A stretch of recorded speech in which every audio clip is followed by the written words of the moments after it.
Hello mga kalodi mo ko, for today's videos nandito kami ngayon sa mga tirahan ng call center. Call center building nandito.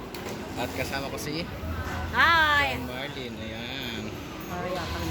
Ano ba Kumabay mo. ano ngayon na masasabi mo sa bukong mukhang bumata Yeah, I tayo feel ngayon? young.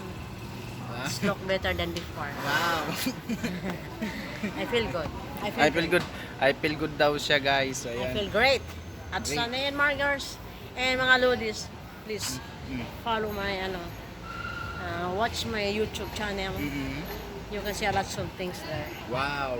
Okay? Especially in business. Yeah. Okay? God bless you guys.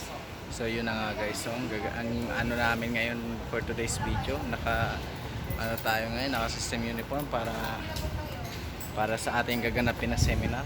Ano bang seminar natin today? Have their hearts water. Terahertz water. Analysis.